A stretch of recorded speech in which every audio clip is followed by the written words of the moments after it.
आज सुनिए हर दिल अजीज़ लेखिका गौरा पंत शिवानी जी की लिखी हुई कहानी धुआं। शिवानी जी कालजयी लेखिका हैं। उनका साहित्य पहले भी पढ़ा जाता था, आज भी पढ़ा और सुना जा रहा है और आगे भी सुना जाएगा। अपने रचनाओं में वे हमेशा अमर रहेंगी। प्रस्तुत है उनकी कहानी मेरी ज़बानी। मैं हूँ सीमा सिंह। रामगढ़ के सीमांत पर बसे छोटे से नैक ग्राम में जिस दिन रजुला का जन्म हुआ, दिशाएं पहाड़ी दमुए की चोट और तुतली की ध्वनि से आनंद विभोर हो उठी। ग्राम आज भी जीवित है, पर उसके मकानों के कक्ष गवाक्ष किसी जर्जर वृद्ध की जीर्ण दंत पंक्ति की ही भांति टूटकर बिखर पड़ने को तत्पर हैं। जो अब दूर से लासा के दलाई लामा के विचित्र महल सा दिखता है, किसी समय कुमाऊं का प्रसिद्ध सौंदर्य तीर्थ था। छोटे काठ के यही खंडहर कभी तबले की झनक और घुंघरुओं की रुनक से गूंज उठते थे। हिरणी के से शत शत नयन कटाक्ष दूर दूर के तरुण किशोर विकलित पौरुष के क्षत्रिय ब्राह्मण शूद्र सबको एक अनोखी भावनात्मक एकता की डोर से बांधकर खींच लाते थे। प्रेम के कुछ अमूल्य क्षणों का मुँह मांगा दाम देकर उच्च कुलगोत्र का अस्तित्व मिटा। न जाने कितने पंत पांडे और जोशी यहाँ विवेक भ्रष्ट हुए। सेब की नशीली खुशबू में डूबा रामगढ़ तब और भी मादक था। वहाँ की हवा के हर झोंके में सेब की मीठी खुशबू रहती थी, पर तब रामगढ़ आज की भांति अपने सेबों के लिए प्रसिद्ध नहीं था। रामगढ़ का मुख्य आकर्षण था नैक ग्राम। वहाँ की देवांगना सी सुंदरी उर्वशियाँ शरीर को ऐसी लगन और भक्ति से बेचती थीं जैसे सामान्य सी त्रुटि भी उनके जीवन को कलंकित कर देगी। प्रेम के आदान प्रदान में कहीं भी वारांगना का विलास नहीं रहता। वाणी में, कटाक्ष में, अभ्यर्थना में, यहाँ तक कि उनके संगीत के नैवेद्य में भी कहीं पर उनके कलुषित पेशे की छाप नहीं रहती। कभी किसी मनचले ग्राहक को उनसे ठुमरी या गज़ल दादरा सुनाने का आग्रह करने का साहस नहीं होता। सुंदर ललाट पर पड़ा हल्के से घूंघट का घेरा आनत आनंद पर भी अपनी पवित्र छाया डाल देता। भजन कीर्तन और परी चांचरियों के पहाड़ी पूजा गीत सुना, हाथ में मिट्टी का जला प्रदीप लेकर सिर झुकाए अलस पगों से किसी सौम्य उच्च कुलवधू की भांति ही वे उर्वशियाँ ग्राहकों के पीछे पीछे अपने कक्षों में चली जाती। पुत्री का जन्म उस बस्ती में सर्वदा बड़े उल्लास से मनाया जाता। इसी से जब उनमें सबसे सुंदरी मोतिया अलस होकर नींबू और दाड़म चाटने लगी तो अनुभवी सखियों ने घेर लिया। हाय राम कसम, लड़की होगी, इसी से तो खट्टा मांग रही है अभी से, धना बोली। और क्या, पिरमा चहकी, लड़का निगोड़ा ऐसा पीला चटक रंग थोड़ी ना रहने देता। मोतिया पान के पत्ते सी फेरी जाने लगी। 32 सुंदरियों के हृदय प्रतीक्षा में धड़कने लगे। उनके वंश की पल्लवित लता अब सूखती जा रही थी। 15 वर्ष पहले चंद्रा के निगोड़ा पूत ही जन्मा था। रजुला का जन्म हुआ तो सखियाँ नाच उठी। रंगीली बस्ती के 3-4 पुरुषों को नैनीताल भेजकर गोरखा बैंड मंगवाया गया। 3-3 हलवाइयों ने कढ़ा चढ़ा दिए। एक ओर ब्राह्मणों के लिए दही में गुधे आटे के पकवान उतरने लगे, दूसरी ओर बड़े बड़े हंडों में क्षत्रियों के लिए समूचे बकरे भूने जाने लगे। लाल रुमाली के पिछौड़ों से अपने रूप की बिजलियां गिराती रजुला की 32 मौसियाँ निमंत्रित अतिथिगणों के हृदयों पर छुरियाँ चलाने लगीं। पंडित जी ने शंख को मुंह में लगाकर 3 बार नवजात कन्या के कान में नाम फूंक दिया। रजुला, राजेश्वरी, राधिका, और स्वयं लाल पड़कर रह गए। ये काम असल में कन्या के पिता को करना था, कहकर वे खिसियानी हंसी हंसने लगे। हो ना हो, इसमें तुम्हारे ही किसी ब्राह्मण का रक्त है पंडित जी, मिला लो रंग। साथ ही खिलखिल करती 2-3 मौसियों ने पंडित जी को घेर लिया। क्या बात कही तुमने भी। पंडित जी स्वयं भी हंसने लगे। गहरी दक्षिणा, रसीली चुटकियों और मछली सी लंबी आंखों के कटाक्षों ने उन्हें रस सागर में गले तक डुबो दिया था। माया तो देखो भगवान की, कल कुंडली बनाई तो बस देखता रह गया। रत्नांजलि योग है इसका पिरमा। हाथों से रतन उलीचे तो फिर भी हथेली रत्नों से भरी रहे। उन्होंने काल्पनिक रत्नों की ढेरी में हाथों की अंजुली भरकर निकाली और हवा में बिखेर दी। ऐसे समझी? बाप रे, रत्नांजलि योग! वे स्वयं भी अविश्वास से बुदबुदाने लगे। वो योग तो हम सबका है यार पंडित जी। रसीली प्रमा चहकी और खिलखिलाकर हंसी के मंजीरे बन गए। 32 मातृत्व वंचिता नारियों के अभिशप्त दग्ध हृदयों का मलहम बन गई रजुला। संध्या को सब अपने श्रृंगार कक्षों में चली जाती तो सयानी देवकी रजुला को गोद में नचाती। आजा मेरी चंपा कली, सो जा मेरी चंपावती। ऐसे ही देवी ने मोतिया को नचाया था। ऐसी ही थी भीमू, लक्ष्मी, परू और ना जाने कितनी रूपसियों का स्पर्श अभी भी उसकी गोद में सिंचकर रह गया था। और सब एक एक कर ताल में पकड़ी मछलियों की ही भांति उसकी हथेली से फिसल कर फिर ताल में ही जा गिरी थीं। स्वयं वो भी प्रभु के भजन को घर से निकल गई थी। जोगिया कपड़े रंग के सिर मोड़ वो एक नेपाली बाबा के दल में बद्रीनाथ की यात्रा को निकल गई थी। पति लाम में मारा गया था और क्रूर सास ने उसकी कोमल पीठ गर्म लोहे की सलाखों से दाग दाग कर रख दी थी। इसी से घर द्वार की माया ममता छोड़ वो अलख कहकर निकल पड़ी थी। 15 वर्ष की बालिका वैराग्य के भूल भुलैये में भटक कर न जाने कब विलास की नगरी में जा गिरी। अब तो उसने 7 नरक देख लिए थे। उसकी पहली पुत्री 22 वर्ष में ही भीषण रोग से सड़ सड़ कर मर गई थी। तब उसने कसम खाई थी कि वो अब मनुष्य मात्र से माया ममता नहीं करेगी। पर 71 वर्ष में फिर बंधन में पड़ गई।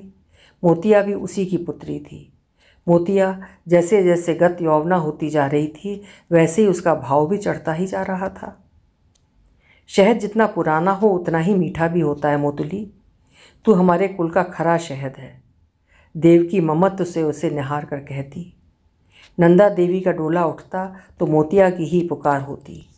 वही डोले के आगे आगे नाचती, मखमली लहंगा, बढ़िया लाल गोट लगा अतलसी पिछोड़ा और हाथ में इत्र की खुशबू से तर लाल रेशमी रुमाल लेकर वो नाचती और कुमायूं के रंगीले जवानों के दिल नाच उठते। मजाल है किसी कुमाऊनी रखपति के नौशे की डोली बिना मोतिया के नाच के उठ जाए। सिर से पैर तक सोने से लदे मोतिया जिधर कदम उठाती फूल खिल जाते। मोतिया की रजुला जब 8 साल की हुई तो बड़े आनंद फानंद से उसकी संगीत की 12 खड़ी आरंभ की गई। एक बकरा काट कर उस्ताद बुंदू ने उसकी नागफनी के फूल सी लाल जिह्वा पर सरस्वती बनाई। कुछ दिन बाद उस्ताद ने भैरवी की एक छोटी सी बंदिश रजुला के गले पर उतारी तो उसने खिलखिला कर इस बारीकी से दोहरा दी कि बुंदू मियाँ दंग रह गए और रजुला के पैर छूकर लौट गए। वाह उस्ताद, आज से तू गुरु और मैं चेला। मोतिया बेटी, इस हीरे को गुदड़ी में मत छिपा। देख लेना एक दिन इसके सामने बड़े बड़े उस्ताद पानी भरेंगे। देश भेज इसे, वरना इसकी विद्या गले में ही सूख कर रह जाएगी। हे राम, देश जहाँ लू की लपटें आदमी को जल भुनकर रख देती हैं और ऐसी फूल सी बिटिया 32 मौसियों के हृदय भराए। पर बुंदू मियाँ कभी ऐसी वैसी बातें नहीं करते थे। कैसी कैसी विद्या उनके गले में भरी थी। जब वे ही रजुला से हार मान गए तो देश भेजना ही पड़ेगा। बुंदू मियाँ की बुआ की लड़की लखनऊ में रहती थी। सुना रियासतों में ही शादी ब्याह के मुजरों का बयाना लेती थी। ग्रामोफोन के डबल रिकॉर्डों में उसका गाया मेघ 50-50 रुपये में बिकता है। बुंदू मियाँ बोले, अब तुम क्या समझो मेघ, तुमने बहुत हुआ तो गा दिया सीधे साधे ठेके पर कोई भजन या काफ़ी की होली। अरे बड़े बड़े उस्तादों का गाना सुनोगी तो पसीना आ जाएगा। तबले वाला है कि संपे आता ही नहीं और मुर्गियों की गोरख धंधों में तबलजी को फंसा कर छोड़ दिया कि लो बेटा चरो। आखिर तबले वाला हारा, गिड़गिड़ाया और गाने वालियों ने तान अलाप की रस्सी छोड़ी।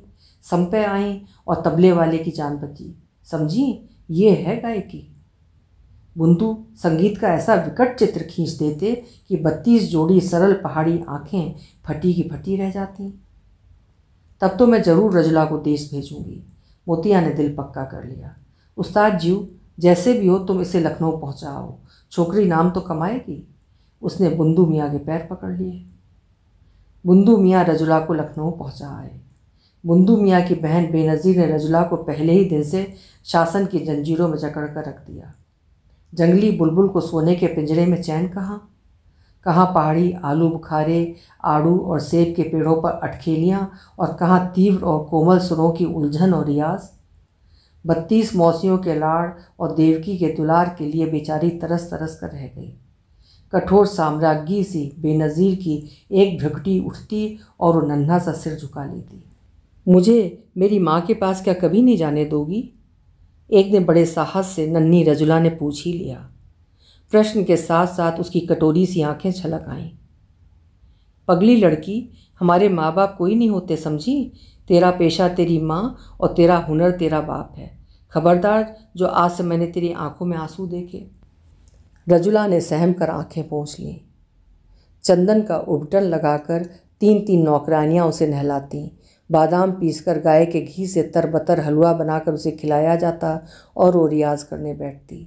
हिंडोले पर बेनज़ीर उसके एक एक स्वर और आलाप का लेखा जोखा रखती। जौनपुरी, कान्हड़ा, मालगुंजी, शहाना, ललित, परज जैसी विकट राग रागनियों की विषम सीढ़ियाँ पार कर वो संगीत के जिस नंदन वन में पहुंची, वहाँ क्षण भर को 32 मौसियों के लाड़ भीने चेहरे स्वयं ही अस्पष्ट हो गए। वो धीरे धीरे सबको भूलने लगी। अब वो 16 वर्ष की थी। कई बार उसके घर से माँ ने चिट्ठियाँ भेजीं, पर उसे घर जाने की अनुमति नहीं मिली। तंग चूड़ीदार का दिल पसंद रेशम उसकी पतली किशोर टांगों की पुंडलियों को स्पष्ट कर देता। रेशमी कुर्ते के हीरे के बटन जगमगा कर देखने वालों की दृष्टि बरबस उस सलोने चेहरे पर जड़ देते। किशोरी बनाते बनाते जैसे विधाता ने उसे फिर बचपन लौटा दिया था।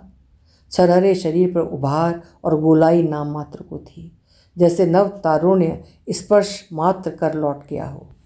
आंखें बड़ी नहीं थीं, किंतु काले भंवरे सी पुतलियाँ चंचल तितलियों सी थिरकती रहतीं। गालों की दोनों हड्डियों ने बड़े ही मोहक ढंग से उठकर चेहरे को कुछ कुछ मंगोल सा बना दिया था। नाक भी छोटे से चेहरे की अनुरूप थी, एकदम छोटी सी। बादाम, रोगन और बटेर का शोरबा भी छरेरे शरीर को अधिक पुष्ट नहीं कर सका था, किंतु उस सुंदरी बालिका का सौंदर्य ही उसके उड़नछू व्यक्तित्व में था। लगता था ये मानवी नहीं, स्वर्ग की कोई सबसे सुंदरी अप्सरा है, हाथ लगाते ही उड़ जाएगी। बेनज़ीर इसी से उसे बड़े यत्न से रूई की फाँकों में सहेज कर रखती थी। वो उसका कोहिनूर हीरा थी, जिसे न जाने कब कोई दबोच ले। रजुला भी उसका आदर करती थी, किंतु स्नेह, भयंकर प्रतिहिंसा की ज्वाला की भभक थी उसके हृदय में। बस चलता तो छुरा ही भोंक देती। बेनज़ीर की हवेली के बगल में सटी एक और हवेली थी, सेठ दादूमल की। ठीक रजुला के कमरे के सामने ही छोटे सेठ का कमरा था। बहुत वर्षों तक सेठ जी मारवाड़ में रहने के पश्चात हाल ही में पुत्र का विवाह करके हवेली में लौट आए थे। एक दिन रजुला ने देखा छोटे सेठ के कमरे का नीला पर्दा ऊपर उठा है और एक काली भुजंग सी औरत अपनी मोटी कदली स्तंभ सी जंघा पर एक सांवले युवक का माथा रखकर उसके कान में तेल डाल रही है। युवती इतनी काली और मोटी थी कि रजुला को जोर से हंसी आ गई। हड़बड़ा कर युवक उठ बैठा।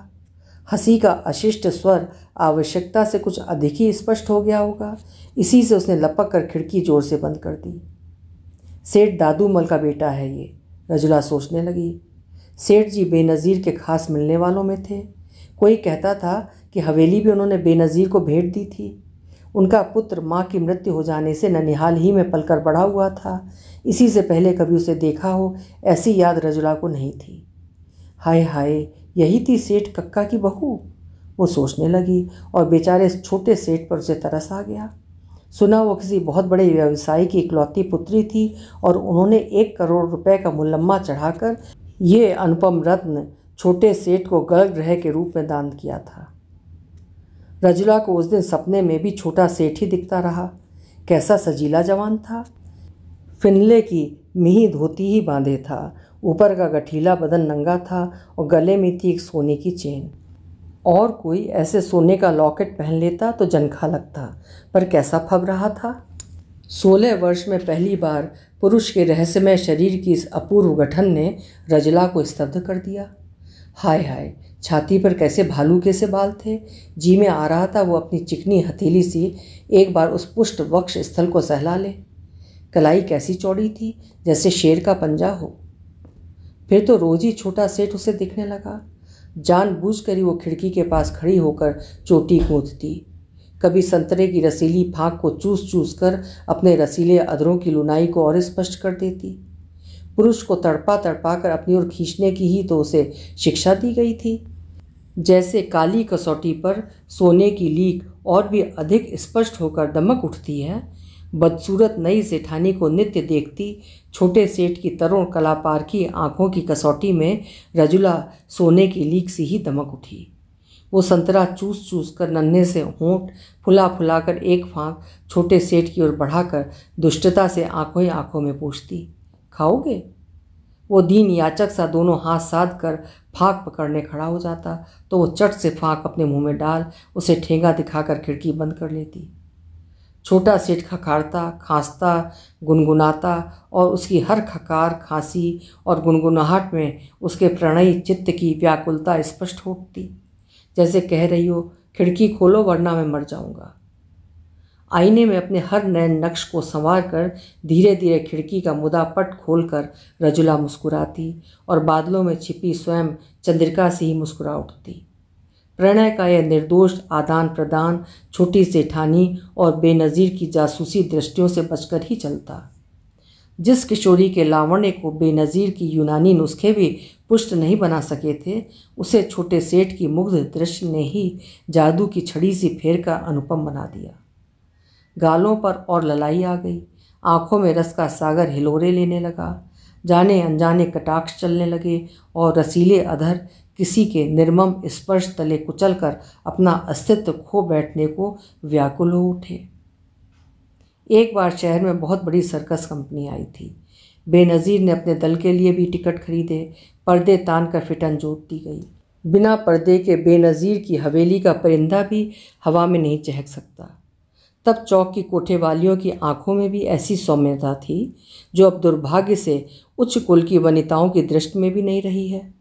उनकी वेशभूषा की शालीनता बड़े बड़े घर की बहू बेटियों की श्रृंगार शालीनता को मात करती।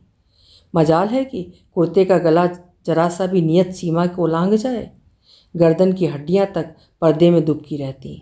ऐसे ही शालीन लिबास में बेनज़ीर ने रजुला को सजा दिया। उसकी छोटी छोटी असंख्य गढ़वाली चोटियां कर उसकी न्यारी ही छवि बना दी। वो पहाड़ी हिरनी थी, पहाड़ी दिखने में ही उसका सौंदर्य सार्थक हो उठेगा। चूड़ीदार के बदले उसने आज 16 गजी मगजीदार ऊंचा लहंगा पहना था, जिसकी काली मगजी से पाजेब छमकाते उसके लाल लाल एड़ियों वाले सफ़ेद पैर दो पालतू कबूतर से ही ठुमक रहे थे। कानों में बड़े बड़े कटावदार झुमके थे और गले में थी पहाड़ी कुंदनियाँ चंपाकली। इस श्रृंगार के पीछे भी बेनज़ीर की शतरंगी चाल थी। आज वो वली अहद, तालुकेदार और मनचले रईसजादों की भीड़ के बीच रजुला के रूप की चिंगारी छोड़कर तमाशा देखेगी। कौन होगा वो माई का लाल जो मुँह मांगे दाम देकर इस अनमोल हीरे को खरीद सकेगा?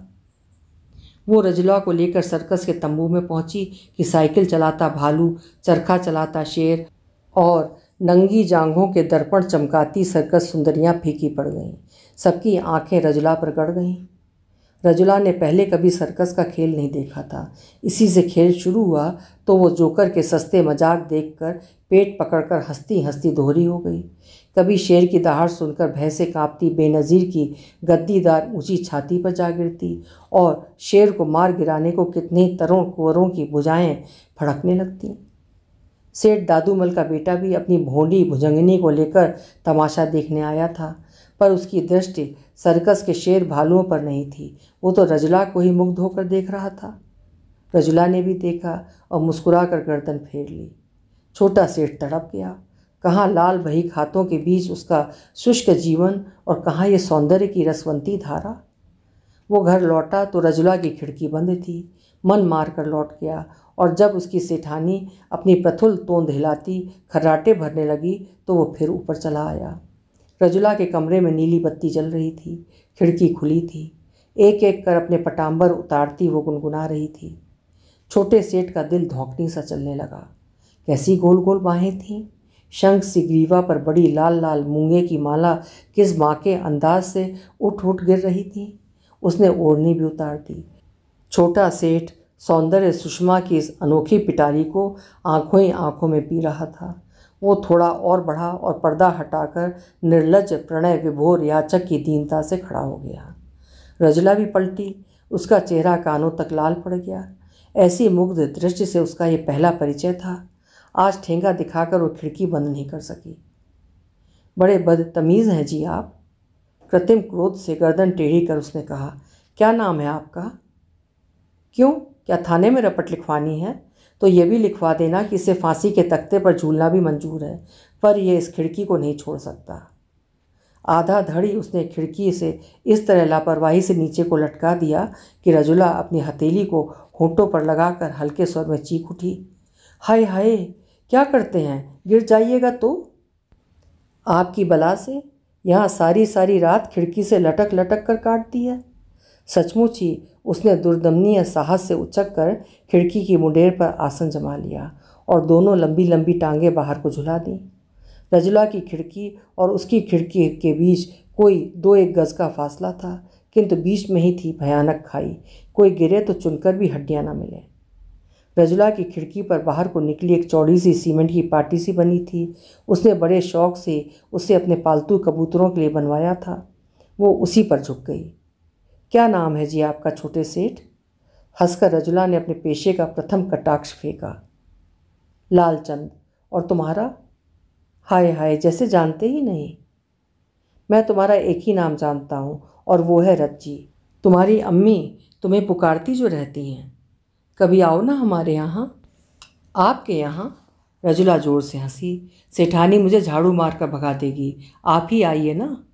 रात्रि के अस्पष्ट आलोक में उसका ये मीठा आह्वान लालचंद को पागल कर बैठा। सच कहती हो, आ जाऊं, लगा दूं छलांग? आए हैं बड़ी छलांग लगाने वाले, पैर फिसला तो सड़क पर चित्त ही नजर आएंगे। रजुला ने अविश्वास से अपने होंठ फुला फुला कर कहा। वो इतना कहकर संभली भी ना थी कि छोटा सेठ सचमुच ही बंदर की इसी फुर्ती से उसकी बित्ते भर की मुंडेर पर कूदा और लड़खड़ा कर उसी पर गिर पड़ा। रजुला के मुंह पर हवाइयाँ उड़ने लगीं। हाय हाय, अगर ये गिर जाता तो। वो सोच सोच कर काँप गई। उसका सफ़ेद चेहरा देखकर लालचंद ठठाकर हंस पड़ा। कहो, लगाई ना सर्कसी छलांग? हाय हाय, कितनी जोर से हंस गए आप। अम्मी ने सुन लिया तो मेरी बोटी बोटी कुत्तों से नुचवा देंगी। इतनी रात को मेरे कमरे में आदमी। उसकी आंखों में बेबसी के आंसू छलक उठे। लो, कहो तो अभी चल दूँ। वो साहसी उद्दंड युवक फिर छलांग लगाने को हुआ तो लपक कर रजुला ने दोनों हाथ पकड़कर रोक लिया। एक दूसरे का स्पर्श पाकर दोनों क्षण भर को अवश पड़ गए। रजुला ने आंखें मूंद लीं। यह उसके जीवन का एकदम ही नया अनुभव था। लालचंद ने उसे बढ़कर बाहों में भर लिया। जानती हो रज्जी, मैं कब से तुम्हारे लिए दीवाना हूँ। जब तुम गाती थीं मैं इसी खिड़की पर कान लगाए सुनता था। तुम चोटी गूंथती थीं और मैं छिप छिप कर तुम्हें देखता था। तुम अपनी शरबती आंखों में सुरमा डालती थीं और मैं। बस कीजिए, उफ। काँप काँप कर रजुला उसकी बाहों में खोती जा रही थी, गलती जा रही थी, जैसे गर्म आंच में धरी मक्खन की बट्टी हो। नहीं नहीं, आज नहीं, ये सब नहीं। वो उसके लौह पाश में नहीं नहीं कहती सिमटती जा रही थी। एकाएक स्वयं ही लालचंद ने बंधन ढीला छोड़ दिया। अच्छा रज्जी, कोई बात नहीं, पर याद रखना मैं कल फिर आऊँगा। दोनों हाथों से उसका मुंह थाम कर लालचंद झुका। अधर स्पर्श करने का उसे साहस ही नहीं हुआ। हे भगवान, ये तो उसकी तिजोरी के ऊपर टंगी स्वयं साक्षात लक्ष्मी जी का सा चमकता रूप था। हाथी दांत से शुभ्र ललाट को चूम कर वो उचक कर खिड़की की मुंडेर पर चढ़ गया। हाय हाय, ऐसे मत कूदिए। विकल सी होकर रजुला पीछे पीछे चली आई। बड़ी ममता से, बड़े दुलार से निहार कर लालचंद ने एक ही छलांग में दूरी पार कर ली। पलक मारते ही वो अपने कमरे में खड़ा मुस्कुरा रहा था। इसी सधी छलांग ने रात, आधी रात, वर्षा, तूफान, ओले सबको जीत लिया। लालचंद का साहस दिन दुगना और रात चौगुना बढ़ने लगा। 3 महीने बीत गए। छोटी सेठानी मायके चली गई थी। अब पूरी आज़ादी थी। दोनों अभी प्रेम से चहकते उन कबूतरों के जोड़े से थे जिन्हें बंधन का कोई भय नहीं था। भूत और भविष्य के काले बादलों से उनके निर्द्वंद जीवन का आकाश अभी तनिक भी नहीं घिरा था। खिड़की के पास दोनों बाहें फैलाए रजुला खिलखिलाकर कभी सहसा पीछे हट जाती और भरभरा कर लालचंद पलंग पर ही औंधा गिर पड़ता। कभी सूने कमरे में उसे न पाकर वो व्याकुल होकर इधर उधर देखता और वो पलंग के नीचे से किसी पालतू बिल्ली की तरह मखमली पंजे टेकती मुस्कुराती निकल आती। कभी तेरी अम्मी पकड़ ले तो। वो अपनी गोदी में लेटी रजुला के सलोने चेहरे पर अपना चेहरा सटाकर पूछता। तो क्या कह दूंगी, ये चोर उचक्का मुझे छुरा दिखाकर कह रहा था, खबरदार जो शोर मचाया, बता तेरी अम्मी चाबी कहाँ रखती हैं। हाँ यही तो कहेगी तू, आखिर है तो, कहकर वो दुष्टता से मुस्कुरा उठता। पेशे का अस्पष्ट उल्लेख भी उसे कुम्हला देता। वो उदास हो जाती और लाख मान मनव्वल में पूरी रात ही बीत जाती। कभी मुल्ला की अजान से ही दोनों अचकचा कर जगते और क्षण भर में छलांग लगाकर वो लौट जाता। कल तेरी अम्मी भी तो मलिहाबाद जा रही है, मैं 7 ही बजे आ जाऊंगा रज्जी, उसने कहा। पर वो कल कभी नहीं आई। लालचंद के रसीले चुंबनों के स्पर्श से धुले रजुला के अधर भी सूखे भी नहीं थे कि 3 महीने में पहली बार माँ का लालचंद अपनी सरकसी छलांग न जाने कैसे भूल गया। उसकी सदी छलांग खिड़की तक पहुंचकर ही फिसल गई। धमाके के साथ वो चौमजले से एकदम पथरीली सड़क पर पड़ा और एक हृदय भेदी चीत्कार से गलियां गूंज गईं। पागलों की तरह रजुला शायद स्वयं भी खिड़की से कूद जाती, पर न जाने कब बंद द्वार भड़बड़ा कर चिटकनी सटका, स्वयं अम्मी उसे पकड़कर खड़ी हो गई। पागल लड़की, मैं जानती थी कि तेरे पास कोई आता है। तेरे बदन से मर्द के पसीने की बू मैंने सूंघ ली थी। ठीक हुआ अल्लाह ने बेहया को सजा दी। आज ही मैं छिपकर उसे पकड़ने को थी, पर अल्लाह ताला ने खुद ही चोर पकड़ लिया। तिलमिला कर क्रुद्ध सिंगनी सी रजुला बेनज़ीर पर टूट पड़ी, पर बेनज़ीर के एक ही चांटे ने उसे ज़मीन पर गिरा दिया। सेठ की हवेली से आते विलाप के स्वर उसके कलेजे पर छुरियां चलाने लगे। कानों में उंगली डाले वो तड़पती रही। द्वार पर ताला डालकर उसे रोटी पानी दे दिया जाता। 5वें दिन वो बड़े साहस से खिड़की के पास खड़ी हो गई। उसके बुझे दिल की ही भांति सेठ के कमरे में भी काला अंधेरा था। नित्य की भांति घुटनों तक धोती समेटे छलांग लगाने को तत्पर, हंसी के मोती बिखेरता उसका छैला छोटा सेठ अब कहीं नहीं था। इसी मुंडेर पर उसके युगल चरणों की छाप अभी भी धूल पर उभरी पड़ी थी।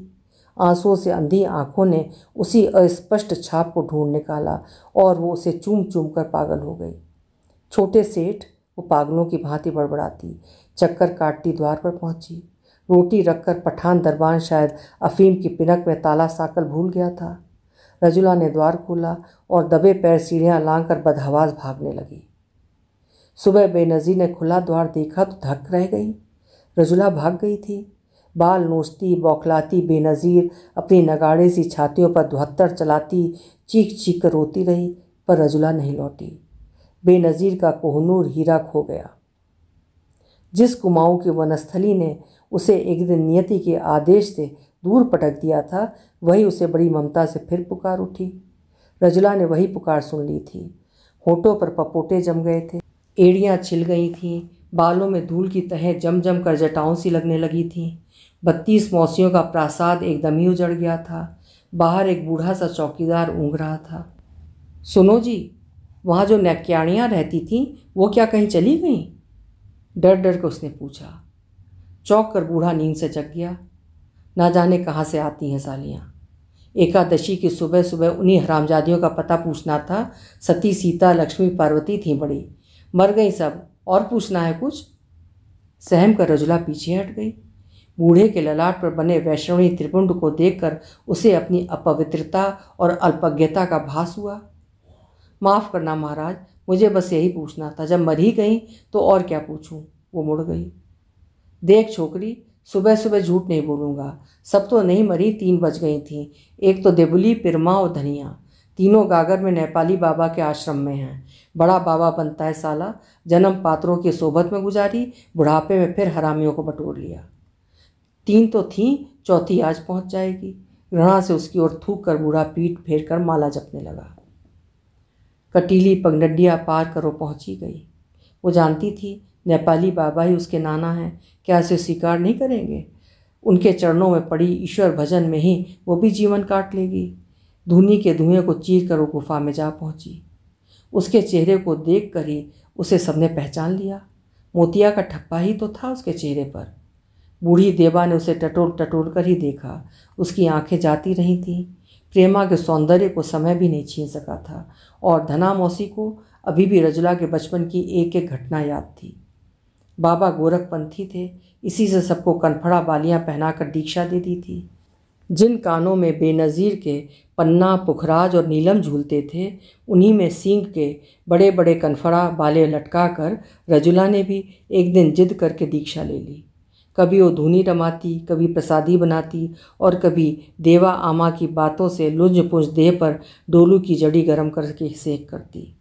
कभी कभी नेपाल, गढ़वाल और तिब्बत से आए गोरखपंथी साधुओं के अखाड़े आ जुटते, दल से गुफा भर जाती और भंडारे की धूम के बाद झांझ, खड़ताल और मंजीरे के साथ स्वर लय विहीन गाने चलते। बड़े अनुनय से नेपाली बाबा एक दिन बोले, तू गाना मेरी लली, एक आध सुना देना, तूने तो लखनऊ के उस्तादों से गाना सीखा है। निष्प्रभ आंखों में बिसरी स्मृतियों का सागर उमड़ पड़ा। कभी किसी ने उसके कितने गाने छिप छिप कर सुने थे, फिर कितने गाने उसने सुना सुना कर रात ही बिता दी थी।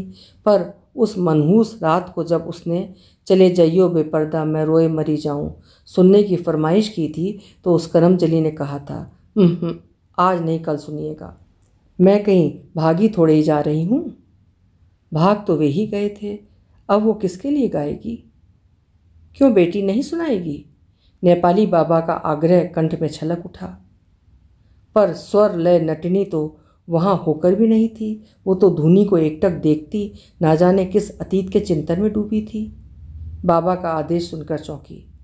मुझे गाना नहीं आता बाबा, कहकर उसने उठकर धुनी में लकड़ियाँ लगाईं और आग फूंकने का उपक्रम करने लगी।